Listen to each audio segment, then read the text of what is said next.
The years of the late 20s through the 1930s were times of great change for Dad. I know generally what happened, but don't have specific dates or details.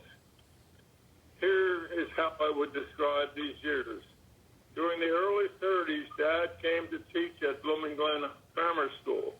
The school was different than the other 8th grade schools of the township. It was a 2-room school, a downstairs room for grades 1 to 4, and upstairs for grades 5 to 8. Dad was the upstairs teacher, and in the late 30s, Mrs. Olive Soliday became teacher for grades 1 to 4. She was the teacher for me when I began first grade in 1941. She was a wonderful woman, a person I respect greatly, and one of the reasons I wanted to become a teacher. Mother and Dad were married sometime in the late 1920s. No dates, wedding pictures, or wedding memories are available. Strange. They lived at home with Grandpa and Grandma Estelle. The home must have been very crowded. Aunt Stella and Uncle Hal married after Mother and Dad, and they also moved in. Lynn and Eva were no longer at home as the 30s began, but all the rest of the family was still there.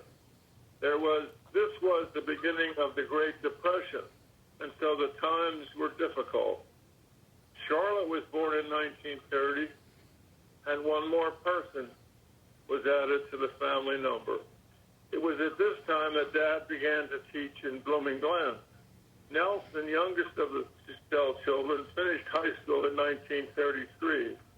I was born in 1935, and soon after, our immediate family moved to a rental house in Blooming Glen. Parenthetically, Mother and Dad never owned a house of their own. I have very few clear memories of our early years in Blooming Glen. I do remember some things, for example, my bedroom. It was small with a bed and a bureau, both behind a drawn curtain that made a hallway between Charlotte's room in the front and Mother and Dad's room in the rear of the house. A bathroom with a bathtub, no shower, was off of our parents' room. I remember Charlotte had one wall of her room plastered with pictures of movie stars that she cut out of the movie magazine. As I began school and became interested in sports, I claimed she should switch to sports stars, particularly my hero, Stan Musial. She, of course, never did. I also remember having different babysitters while Mother and Dad worked. Cousin Ruth, the earlier mentioned Ruth Hackman, was with me for different summers, and I loved to have her read to me. Now it's time for another bragging comment. As she read, I would follow along, and it became clear to me that the words could be identified.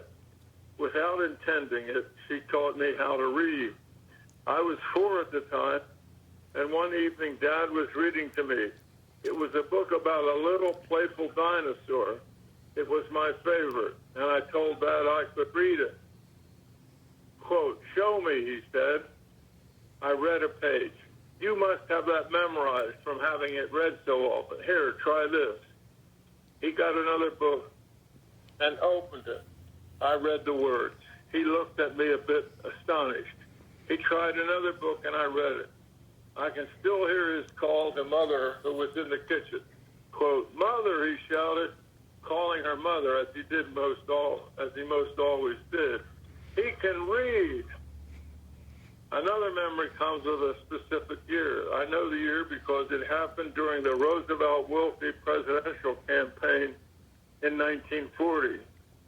The radio was a constant reminder that the race was on, and Mother and Dad also discussed the contest quite often. Though they were Republicans at the time, later joining the Democratic philosophy when John Kennedy came to office, I was mistaken about their position in 1940. I guess I'm not as smart as I claim, because I thought they were behind Roosevelt. Well, one day I was home with Charlotte while Mother and Dad were up the street shopping at Schattinger store. I decided to go join them. Maybe I could get a candy bar or an ice cream cone from them. As I walked up the sidewalk, I saw something in the gutter. I picked it up, and it was a Wilkie campaign button. I attached it to my collar. When I got to the store, Mother and Dad were talking to the Shadingers. The first thing I said before I started begging for a treat was that I had to now be against them and support Wilkie. All four laughed and said no problem. They could support Wilkie too. Wilkie lost, and I didn't get my candy bar. The war came to us in 1941. It heated up the economy and brought an end to the awful depression. Though money was scarce for us, Dad's teaching was constant, and though the pay was small, we always had food. Sadly, many people didn't. The 40s brought some new patterns of life for us. I began school in 1941. We are entering a time period where I have some vivid memories. I remember the attack on Pearl Harbor. A very somber dad told us of the sneak attack and the war that we would now be in. Though he was in his late 30s, he feared he could be called to the service. We knew about the war through the radio's constant reports. Gabriel Heater was the radio voice that Mother and Dad listened to regularly. They thought he was great. I thought he was scary and boring. The radio was a big part of our lives. Charlotte, ever the music lover, always found the music stations. Big bands offered the most popular music. Glen Miller and his band were the best, according to Charlotte. When Glen Miller and his band were all killed in a plane crash flying to entertain the troops, Charlotte was crushed. It was a sad, depressing moment. Even today, when I hear Glen Miller recording, I am immediately transported back to those years, feeling the happiness of our family life and the sadness of death and fear. Blooming Glen lost two of its sons to the horror of World War II. One was killed in the plane crash, the second in the Battle of the Bulge. Another returned from the war, but wouldn't speak of it. Then one night, 20 years after returning, following a Blooming Glen nighttime softball game, as the men sat around discussing the game and up top, John opened up. He told the group that he was one of 75 soldiers that were put on the Normandy beach to pave the way for the big invasion. These soldiers were placed on the beach with instructions to cut the barbed wire, destroy landmines, and in any way prepare for the coming attack. It must have been a frightening experience. Of the 75 soldiers, only John, the Blooming Glen young man, and one other survived. No wonder he didn't want to discuss. Why did I survive, he must have wondered. I can't imagine this dreadful impact that this action had on him and his life. Though it would be an invasion of his personal privacy, I would love to ask him how he coped with this fact. I would also like to know how he got off the beach and the reaction of his superior officers to the courage of his battalion. What were his responsibilities in the war after this dangerous mission? It would be an interesting discussion, but I am sure that is not one he would want. After his return from the war, John lived at the family home for the rest of his life. He never married, but he did become a close friend to our brother-in-law, Chuck. They spent many Saturdays at flea markets and local house sales seeking bargains. As I write this, I think I could have asked Chuck for some details. They must have talked, but I never did.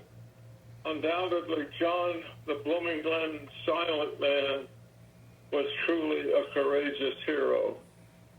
Well, back to Dad's career. Dad continued to teach the grammar school in Blooming Glen, but there was some clamoring for building a sports program for Hilltown High School. Dad was a logical choice to come up with some ideas.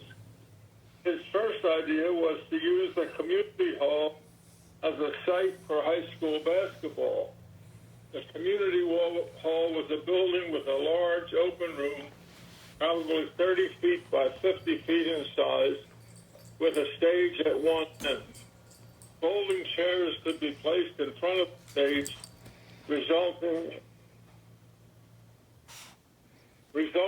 in community plays and programs that were offered, approximately 100 seats. Tables could also be moved in for community dinners. Most important, in the opinion of the young athletes, a basketball court was stamped on the floor. Basketball games were an optional use. Before 1943, basketball was played here by community men with some high school players. The high school didn't have its own team. The game was a bit different then from modern basketball. First of all, this was called cage basketball. Players were sometimes referred to as cagers, a name that occasionally surfaces today to the puzzlement of many. Well, this was started because many gyms had small floors, and so the courts were surrounded by floor-to-ceiling nets on all four sides. The nets were far enough from the walls so that a single row of seats was available for spectators. Seats were also on the stage, so you had more room for fans. The netting formed an enclosed environment, a very cage-like. The netting formed an enclosed environment, very cage-like, thus the name cage basketball. An errant pass might fly into the netting, but it was still in play. Pick it up and go down the court. Another brief aside, I remember being at a community pancake breakfast, but I don't remember the charity it supported. I also remember seeing Sister Charlotte in a program where she was carried onto the stage on an elevated chair, lifted by four male classmates. She wearing a red, white, and blue costume, singing "God Bless America," better than Kate Smith, and Charlotte was 10. I was also there for a special magician who revealed two of his tricks, taking an egg out of an empty hat, and also the string trick that I have showed many of you. Someday I'll show all of you both of the tricks. And finally, I can still see Dad playing cage basketball. Is this where Cooper came from? Now back to Dad's plan. He got permission and support from Mr. Grass, the school system superintendent, to organize a high school basketball team.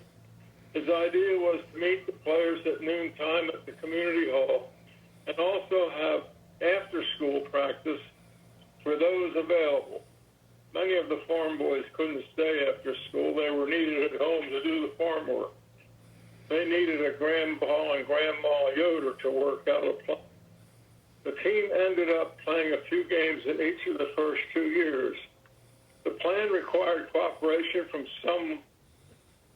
since someone had to go to the grammar school while Dad was at the noontime practices.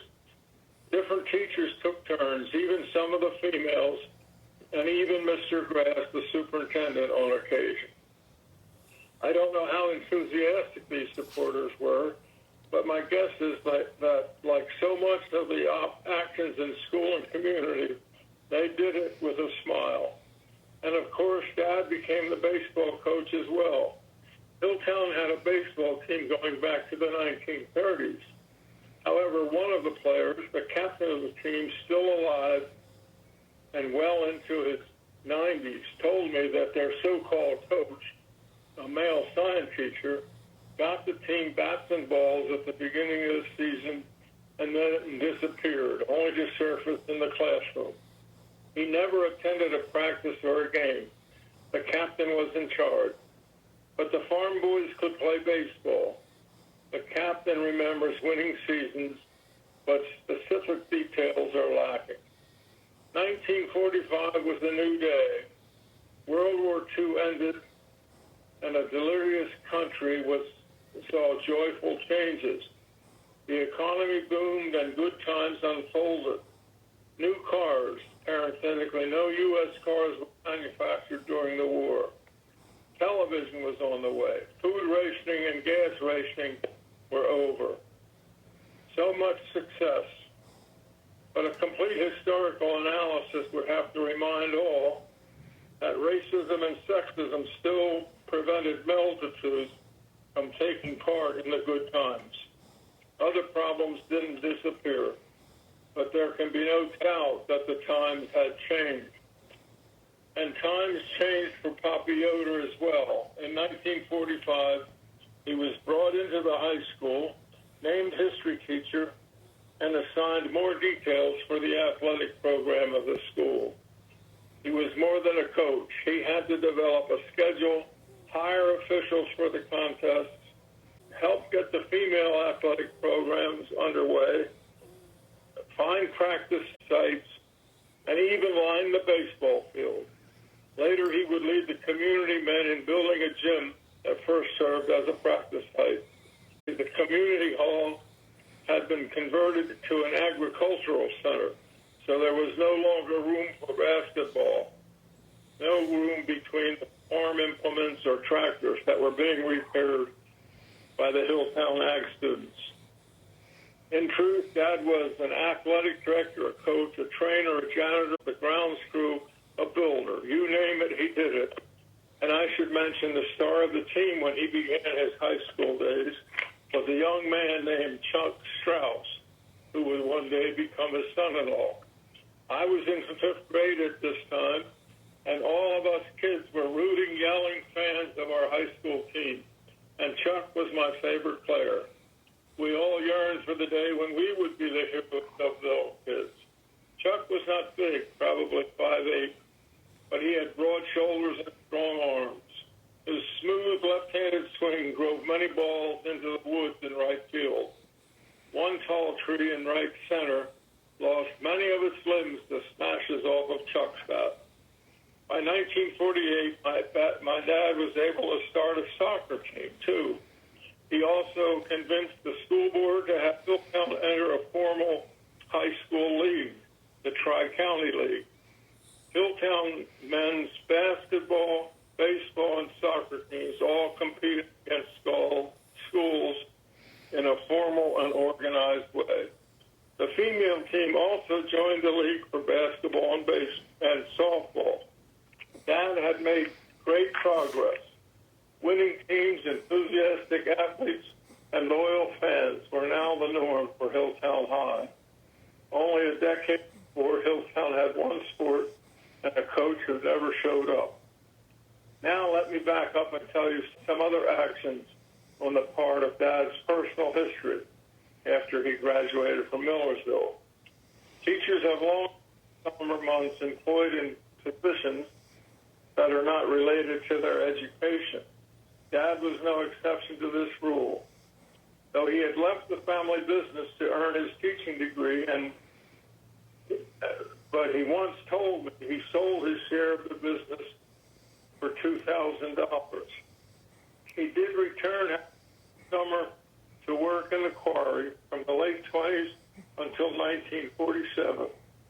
It was hard work, but it did produce a paycheck. The work also interfered with his summer sports. Through his effort, Glen had a baseball team. He was the founder, the coach, and the pitcher on the team. He was also the speedy offensive spark, hunting, stealing bases. Remember his track success. They played a regular schedule of local teams, including Ferguson, Ellerville, as well as ones unknown to me. When he and his teammates grew older, he switched to softball. Again, founder, coach, pitcher, but the opponents were different. The number one opponent was the Dublin team of Butch Crowdhummel. Butch was the Dublin garage owner, and he built a field that had night lights behind his gas station. Glen and Dublin became arch rivals with emotion sometimes spilling over on the field. Never physical fights, but some loud differences of opinion erupted at times. I remember one time Dad thought a Dublin player intentionally spiked the Bowling Glen first baseman, and Dad let the Dublin guy know it was a dirty play. Quote, I wouldn't do that on purpose, Poppy. Quote, well, then you better get your eyes set so you can tell a base from a foot. No blood and a handshake after the game put the incident on the back burner. I should also mention a team with an interesting name was another regular opponent, the Bedminster Stump Jumpers. Not as good as Dublin, however. Blooming Glen got its own nightlife at the end of the war. All Blooming Glen bragged about them. 6 light poles, not 4 like Dublin, and many more lights make the field seem as bright as day. The community spirit was then evident as 6 men volunteered to dig a 6-foot deep hole to plant 6 light poles in. A softball league brought many different teams, mostly from Percy, Sellersville, and Stouterton. Game night, the streets of Normal Blooming Glen were filled with cars, spectators coming to cheer their special teams. It was a great community effort. And again, who was the organizer and driving force? Of course, our dad, Poppy Yoder. He also helped to organize the basketball in the community hall, but that had ended when the school bought the building and turned it into the high school ag center.